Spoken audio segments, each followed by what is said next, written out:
Halo semuanya, selamat siang, selamat datang di video kami kembali, yaitu dari kelompok 8. Di sini kami akan membahas tidak lain dan tidak bukan adalah hak asasi manusia. Kami ini berkelompok 4 orang nih, ada Ananta Takwa, Mentari Tasika, Prasedis Ajeng Pradita, dan Anya Ramadhani.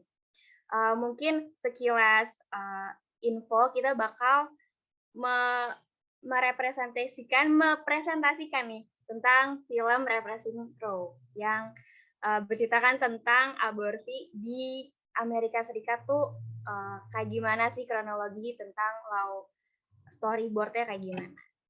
Boleh langsung di next aja. Oke, di sini ada sinopsis yang bakal dijelasin sama saudari Anya. Boleh silakan Anya. Oke, makasih Ajeng. Jadi sinopsis film Reversing Roe film ini tuh membahas mengenai aborsi, film dokumenter Reversing Roe dari Ricky Stern dan Annie Sandberg. Ini memberikan gambaran yang jelas dan dapat diakses lebih dari 50 tahun sejarah sosial dan hukum dari isu di Amerika Serikat. Meskipun tidak ada keraguan bahwa film ini dibuat dari perspektif pro hak aborsi, film ini memberikan suara pada sudut pandang lain yang enggan untuk memberikan vonis tentang moralitas aborsi daripada menelusuri isu politisasi yang meningkat. Mungkin boleh dilanjut. Oke, bagaimanakah kaitannya film Reversing Road dengan perspektif? Ini tuh ada kaitannya dengan hak asasi manusia, hukum tata negara, dan pengujian undang-undang. Dan kali ini saya akan membahas mengenai kaitannya dengan hak asasi manusia. Boleh di next. Oke, jadi seperti film ini tuh seperti yang tadi udah saya sampaikan sinopsisnya. Jadi seperti yang dicatatkan oleh Linda Greenhouse, seorang penulis Mahkamah Agung, untuk The New York Times di dalam film tersebut, pengadilan yang menjatuhkan keputusan Roe versus Wade pada tahun 1973 mencakup 4 orang yang ditunjuk Nixon, yang mengatakan bahwa aborsi bukanlah masalah partisan pada waktu itu merupakan masalah medis, itu adalah masalah sosial. Selanjutnya pada tahun 1967 sebagai gubernur California, Ronald Reagan menandatangani undang-undang yang mengizinkan aborsi dalam keadaan tertentu. George H.W. Bush terlihat dalam tahun 1980 itu menentang gagasan amandemen konstitusi yang melarang aborsi. Bandingkan dengan Texas hari ini, di mana seperti yang dicatatkan oleh perwakilan negara bagian Donna Howard dalam film tersebut, sikap seseorang kandidat terhadap aborsi telah menjadi aspek penting dari kampanye untuk kantor-kantor yang mengawasi bidang-bidang yang jauh seperti keuangan atau pertanian. Mungkin boleh di next.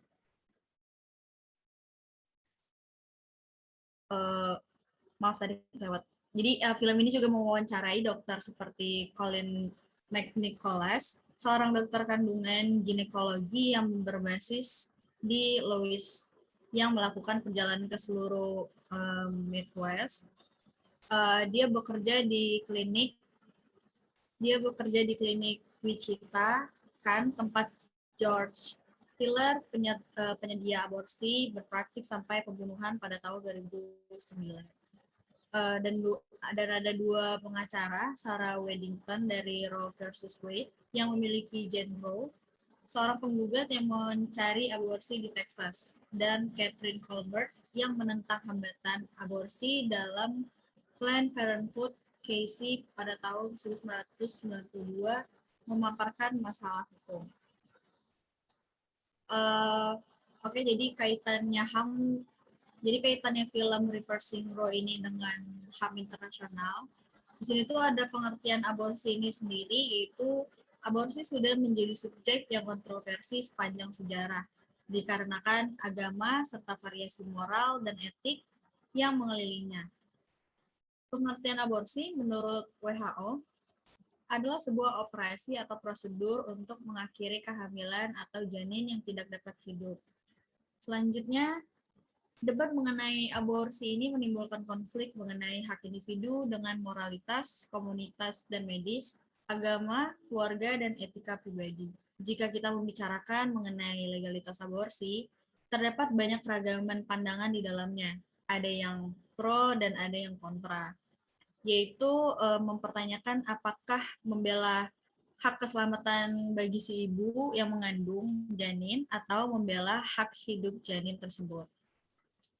Di Amerika Serikat, pada film dokumenter Reversing Roe dikenal dua kubu yang disebabkan dari polarisasi perbedaan pandangan dalam aborsi yang disebut sebagai kubu pro-life atau untuk yang kontra terhadap aborsi, dan pro-choice yang pro terhadap dilakukannya aborsi. Nah, kemudian keadaan menjadi sangat memanas dan membingungkan pada saat kubu pro-life dan pro-choice tersebut bersaing atas sudut pandang mereka masing-masing dengan mengatasdasari hak asasi manusia atau human rights. Pengertian HAM ini sendiri adalah hak yang dimiliki oleh manusia yang diperoleh dan dibawa secara bersamaan dengan kelahirannya dalam hidup masyarakat. Hak ini terdapat pada manusia tanpa membedakan ras, bangsa, agama, jenis kelamin, dan kelompok, karena itu bersifat asasi dan universal. Menurut Protocol on the Rights of Women in Africa, aborsi merupakan hak asasi manusia dan meyakinkan bahwa hak reproduksi wanita merupakan salah satu bentuk hak asasi manusia. Namun, tidak semua negara melegalkan tindakan aborsi tersebut. Kalaupun ada, tergantung dari situasi yang dihadapi oleh wanita tersebut.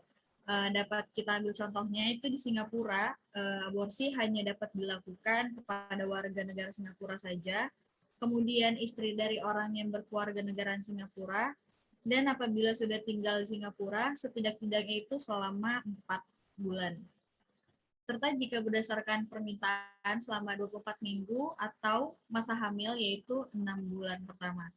Jika kita melihat di dalam aturan hukum internasional bahwa terdapat ditemukan hukum yang menyatakan bahwa semua orang berhak untuk hidup dan kehidupan merupakan hak asasi manusia. Namun di sisi lain terdapat hukuman mati yang dapat merenggut hak asasi manusia tersebut, sehingga kita dapat melihat bahwa terdapat ketidaksesuaian atau konflik di antara kedua aturan ini. Mungkin boleh di next slide.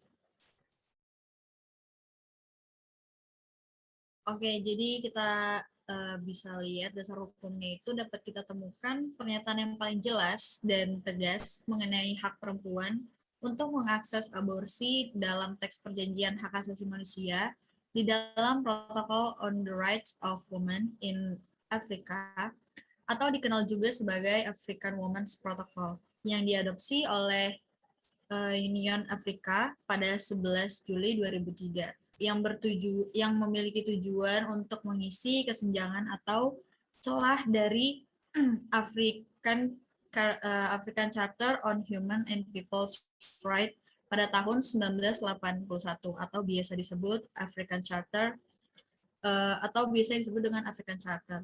Nah, protokol tersebut itu menyatakan bahwa negara pihak harus mengambil tindakan yang tepat untuk melindungi hak reproduksi wanita dengan mengizinkan aborsi medis dalam kasus-kasus seperti kekerasan seksual, pemerkosaan, dan di mana kondisi kehamilan yang berlanjut membahayakan kesehatan mental dan fisik dari sang ibu atau kehidupan sang ibu atau janinnya itu sendiri. Nah, African Women's Protocol pada saat itu merupakan satu-satunya instrumen HAM yang mengikat secara hukum yang menyatakan bahwa aborsi merupakan hak asasi manusia dan meyakinkan bahwa hak reproduksi wanita adalah hak asasi manusia.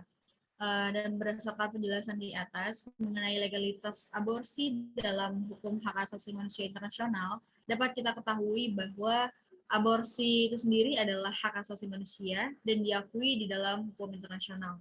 Jadi aborsi bukanlah suatu bentuk kejahatan karena aborsi merupakan hak dari setiap wanita di dunia dan harus dilindungi oleh hukum. Mungkin boleh next.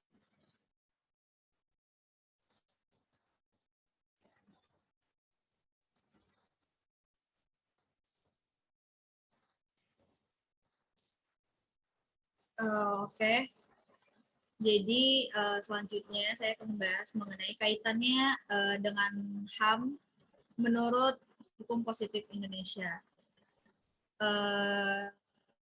Jadi di sini apabila kita kaitkan dengan HAM Indonesia, aborsi dalam hukum positif Indonesia menurut Undang-Undang Republik Indonesia tahun Indonesia nomor 36 tahun 2009 tentang kesehatan itu tidak dibenarkan atau dilarang.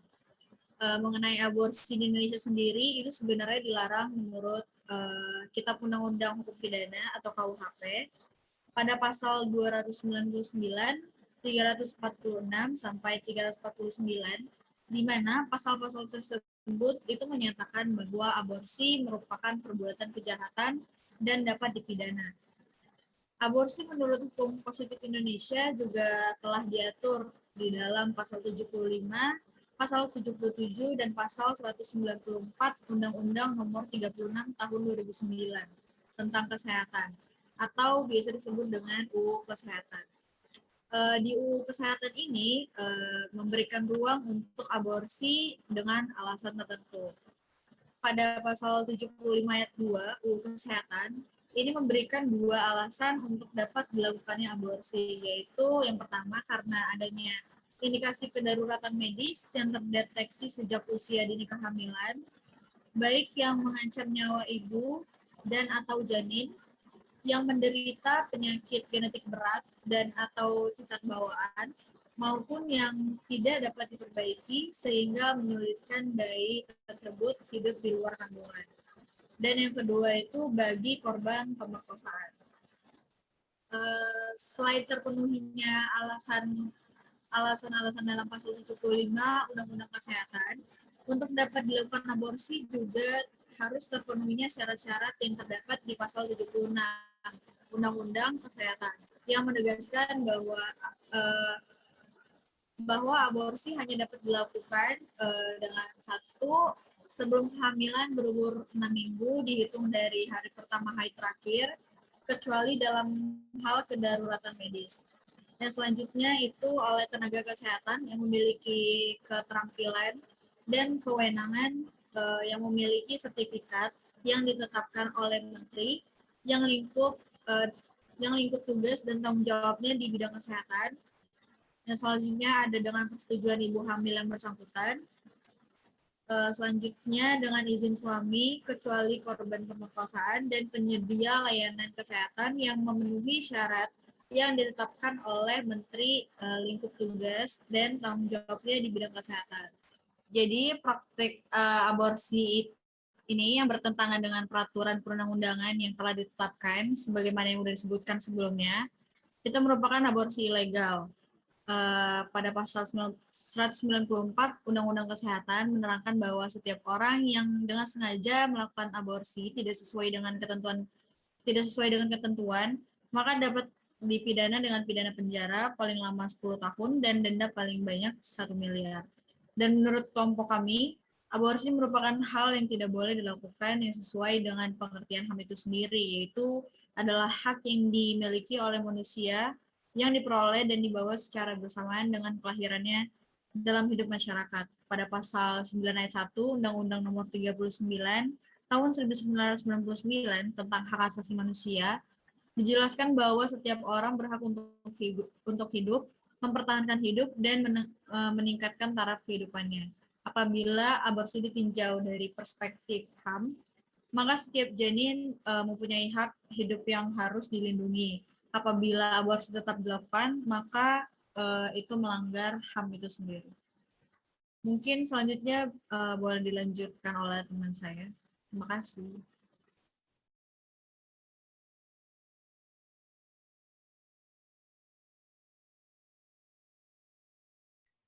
Baik, selanjutnya adalah bagaimana sih hubungan dengan hukum tata negara. Kalau meriwan sedikit bahwa ilmu hukum tata negara itu merupakan salah satu cabang hukum yang secara khusus mengkaji persoalan hukum dalam kenegaraan.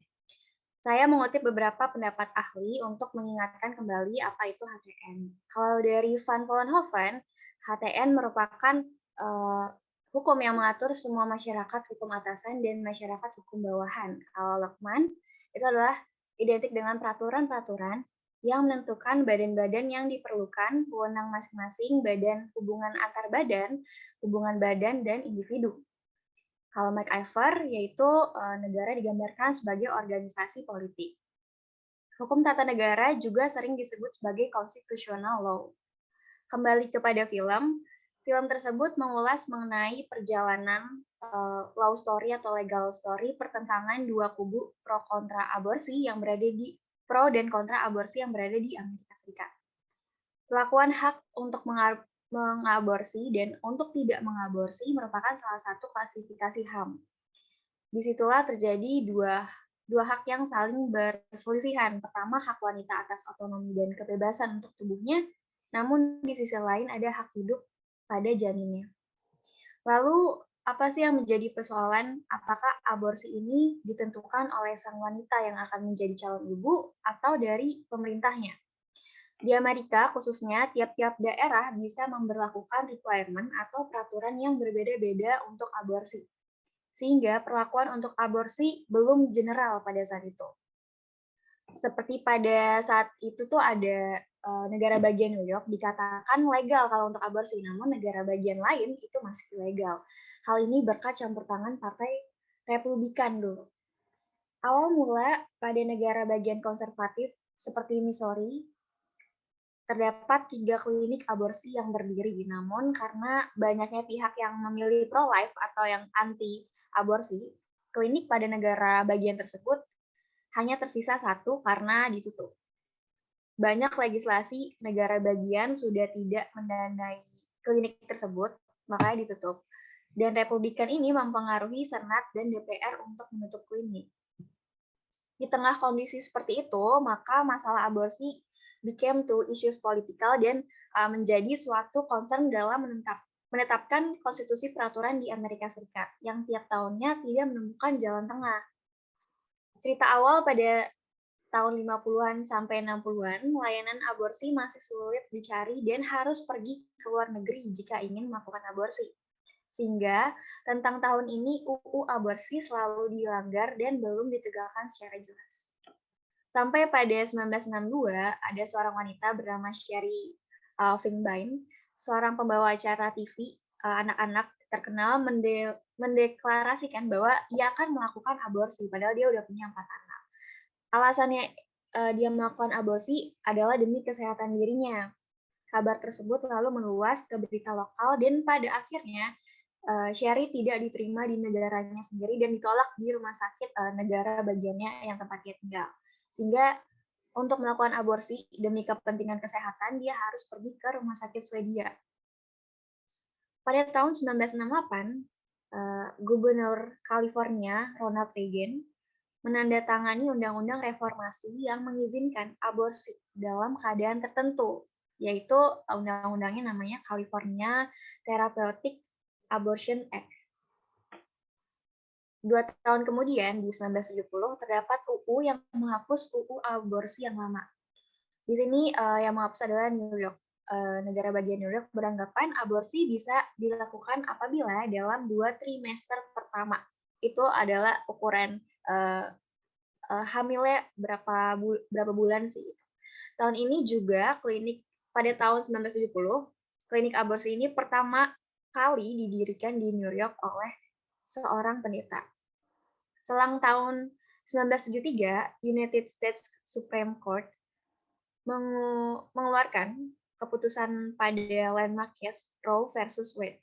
Efek dari putusan pengadilan ini langsung dan luas jangkauannya, serta memperluas hak atas privasi di bawah amandemen ke-14 dan mengubah landscape hukum tentang masalah aborsi di seluruh negara.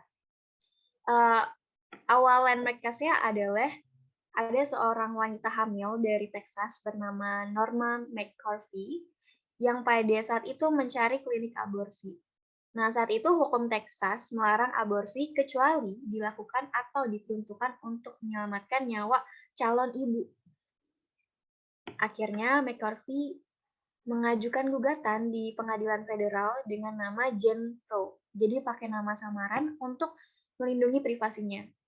Terdakwa dari kasus tersebut adalah Henry Wade, seorang jaksa di Texas, di mana McCarthy mencari aborsi.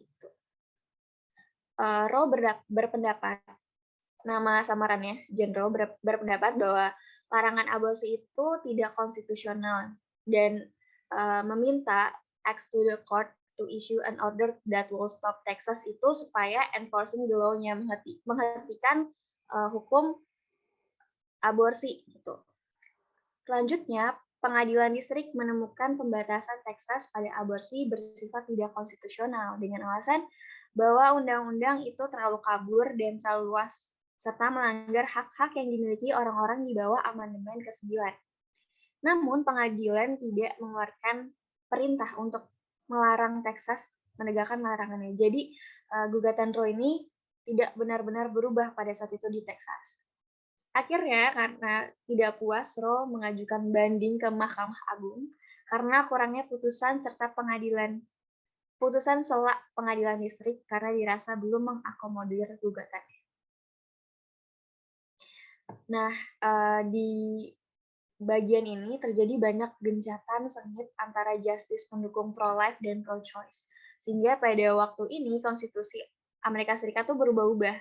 Sampai pada akhirnya Texas mengeluarkan sebuah RUU sonogram di mana dokter harus memperlihatkan janinnya kepada calon ibu sebelum melakukan aborsi dengan tujuan untuk memikirkan 2 kali nih apakah dia ingin melakukan aborsi atau tidak. Jadi si calon ibunya ini yang mau melakukan aborsi dibuat bimbang supaya dia setidaknya mengurangi lah angka aborsi pada saat itu. Nah, di Planned Parenthood itu ada organisasi terbesar penyedia layanan aborsi, itu terdampak atas kasus si Jane-nya ini, di mana dia untuk mendirikan organisasi ini dananya dihentikan oleh pemerintah sehingga layanannya terkendala. Alasan pemerintah memblokir asupan dana untuk si organisasi ini karena tidak mau nih pajak jatuh ke organisasi seperti mereka yang dianggapnya sih seperti baby killer. Nah, tahun 1980, George Bush menentang gagasan amandemen konstitusi yang melarang aborsi. Banyak aksi protes dari pro-life sehingga 98 dan 2009 dokter aborsi itu ditembak mati oleh oknum. Terutama yang terkenal ini adalah Dr. Pilar dari Kansas yang mengaborsi janin pada semester terakhir. Jadi janin-janin yang udah tua itu dia bisa mengaborsinya, padahal kan ketentuannya nggak boleh. Selain itu, klinik-klinik aborsi pun dibom.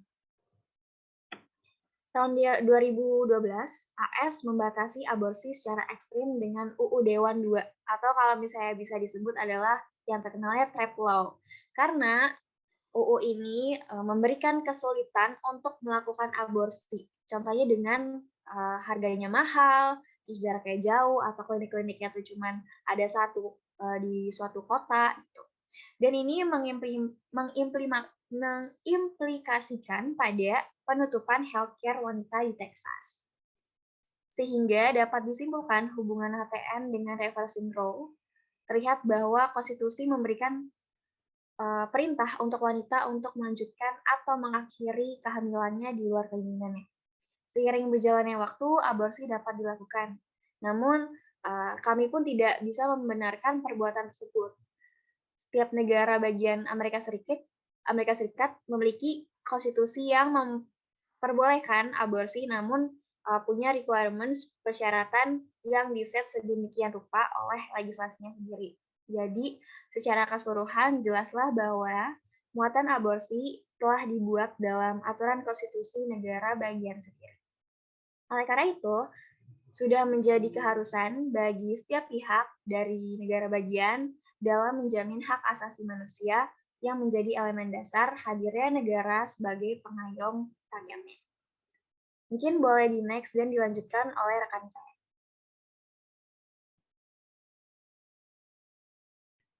Baik, terima kasih Ajeng. Selanjutnya saya akan membahas kaitannya film Reversing Row tadi dengan pengujian undang-undang. Nah, jadi sebelum aku bahas tentang si kaitannya ini, aku mau bahas sedikit tentang pengertian pengujian undang-undang terlebih dahulu. Kalau pengertian pengujian ini sebenarnya udah ada definisinya oleh Kamus Black dan juga Kamus Vokema. Baik dari Kamus Black dan juga Kamus Vokema, inti dari pengertiannya itu sebenarnya mirip-mirip, yaitu menguji undang-undang terhadap undang-undang dasar. Namun terdapat perbedaan pengertian. Kalau dalam Kamus Black ini, pengertian dari pengujian ini berarti pengujian undang-undang terhadap undang-undang dasar.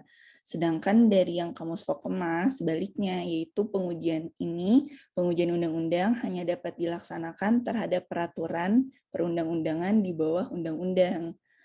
Nah, hal ini juga menggambarkan bahwa undang-undang merupakan cerminan kedaulatan rakyat yang dilaksanakan pada parlemen, atau yang biasa disebut juga sebagai supremasi parlementer.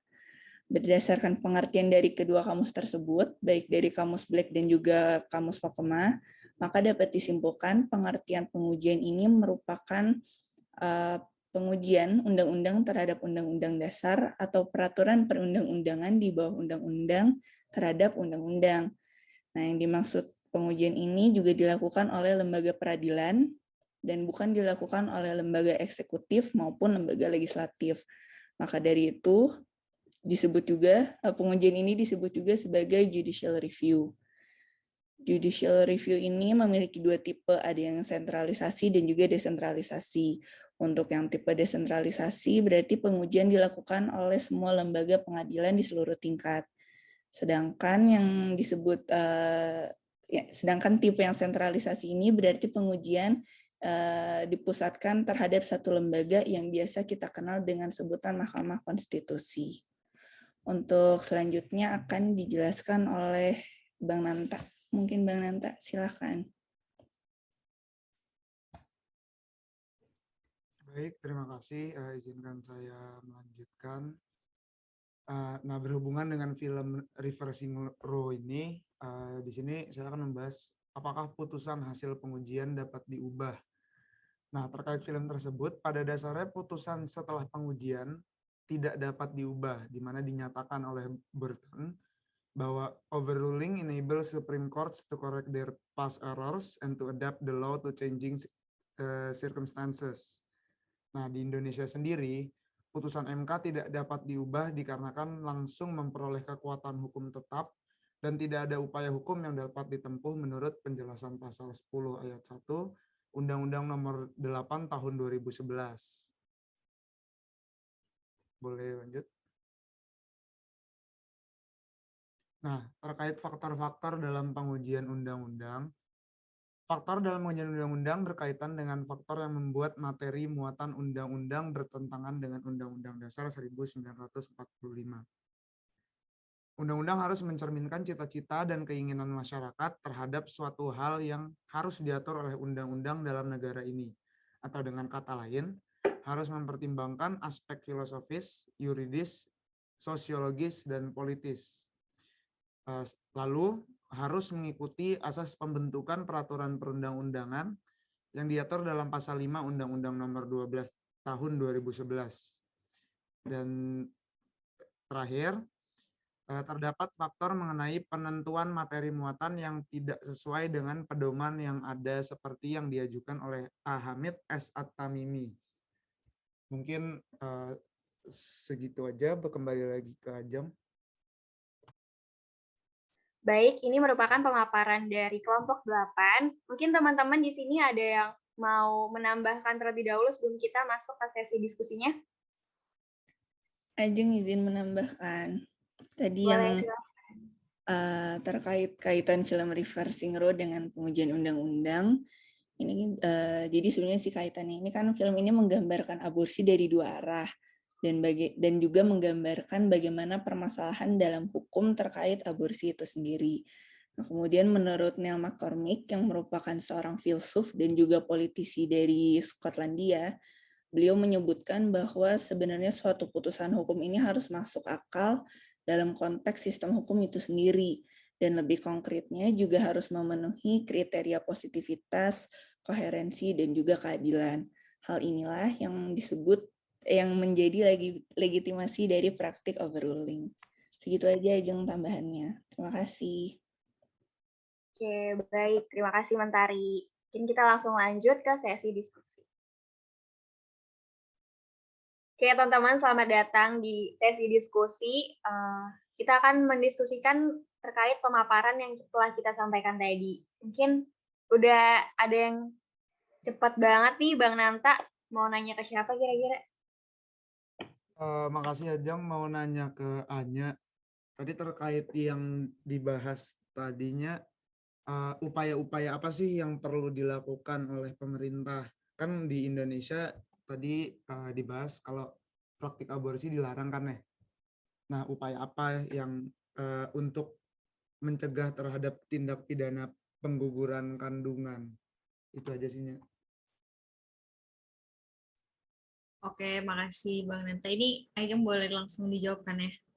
Iya, boleh. Silakan. Oke, jadi upaya-upaya yang dapat dilakukan pemerintah dalam pencegahan aborsi ini tuh terbagi atas dua. Jadi yang dalam kandungan itu upaya-upaya penanggulangan atau pencegahan tindak pidana pengguguran kandungan atau aborsi atas indikasi medis tanpa seizin ibu yang mengandung atau keluarga dalam ikatan perkawinan itu tuh dapat dilakukan dengan 3 cara, yaitu pertama konsultasi kepada dokter atau ahli medis, terus yang kedua itu sosialisasi atau penyuluhan di tingkat RT yang paling terdekat dulu, terus yang ketiga itu ada peningkatan kesempatan kerja untuk menekan tingkat pengangguran.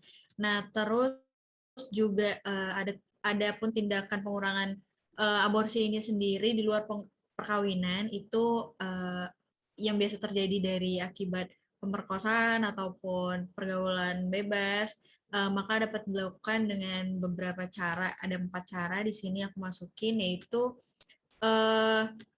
memasukkan materi kesehatan reproduksi dalam kurikulum pembelajaran di sekolah tingkat pertama atau SMP, SMA, ataupun tingkat perguruan tinggi sekalipun.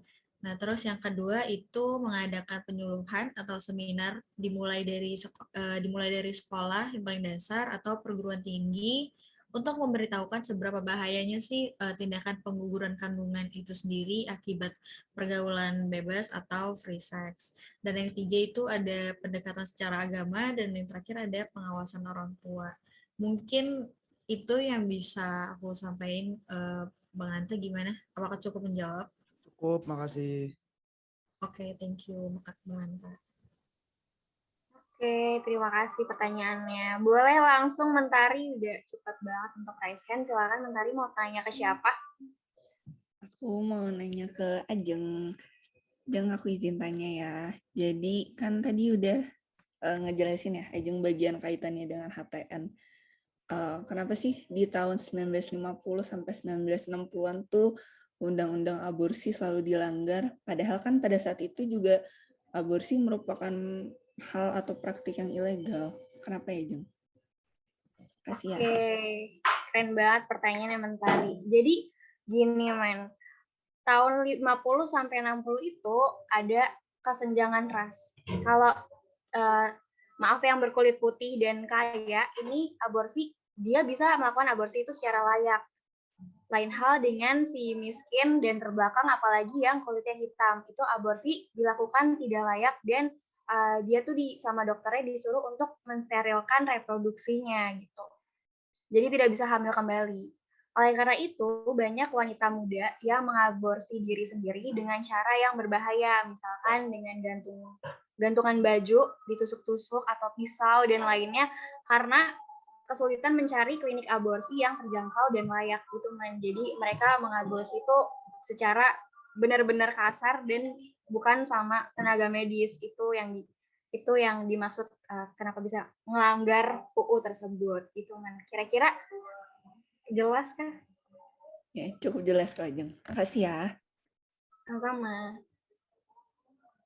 Oke, berlanjut ke siapa nih? Anya ya. Oke, silakan Anya.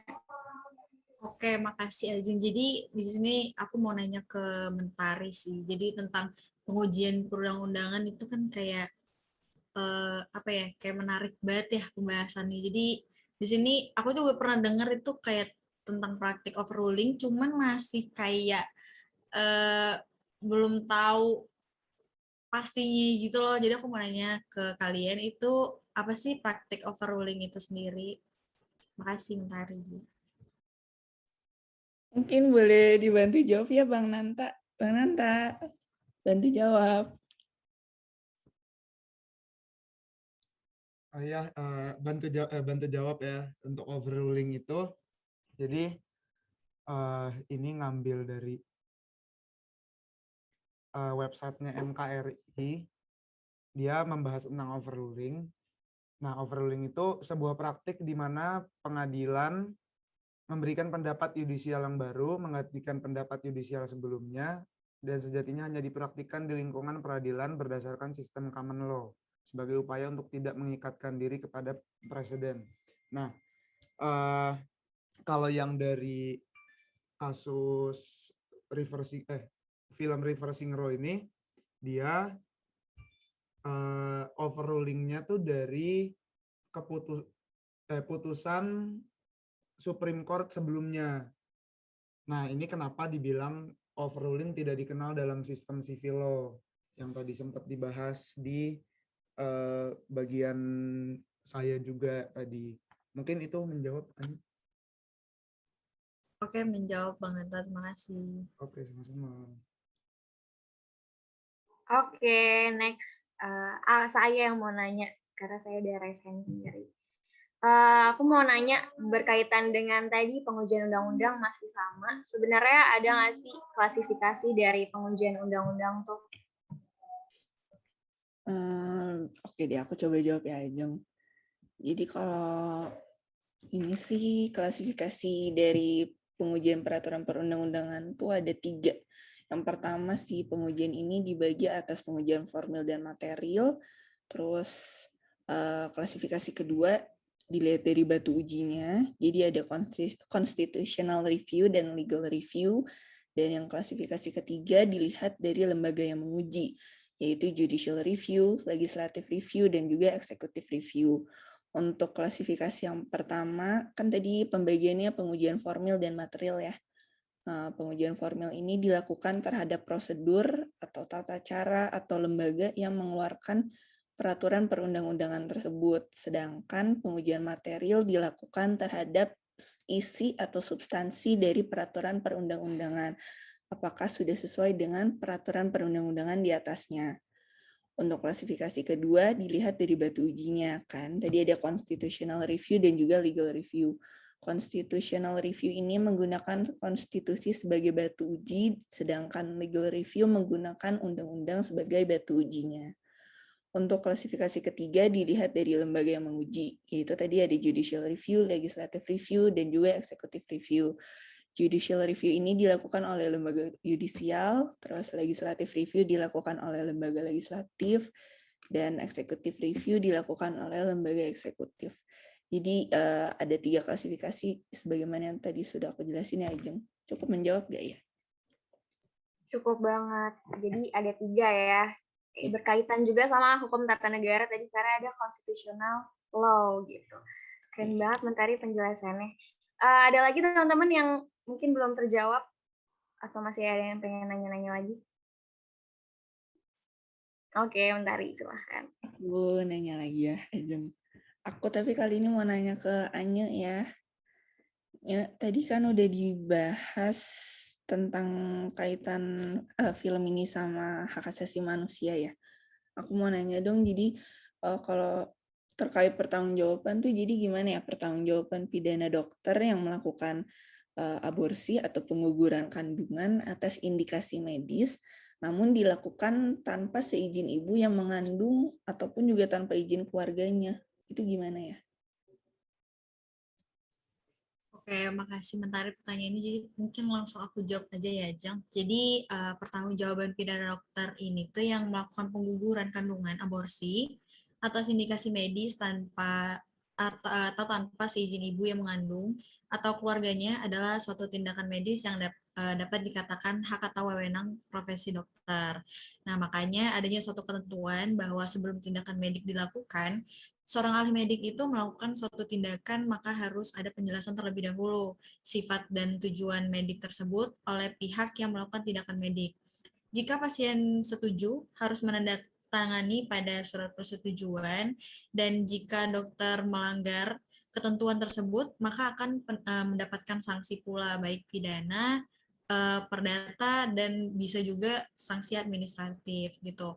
Terus pertanggungjawaban dokter dalam hukum pidana itu diatur di dalam KUHP yang timbul baik KUH pidana yang timbul baik dengan kesengajaan atau kealpaan, itu diatur pada pasal 299 KUHP yang bunyinya itu kayak gini: barang siapa yang sengaja dengan mengobati seorang wanita atau menyuruh supaya diobati dengan diberitahukan atau ditimbulkan harapan bahwa karena pengobatan itu hamilnya dapat digugurkan, dapat diancam dengan pidana penjara paling lama itu 4 tahun atau pidana denda paling banyak itu Rp45.000, seperti itu kira-kira.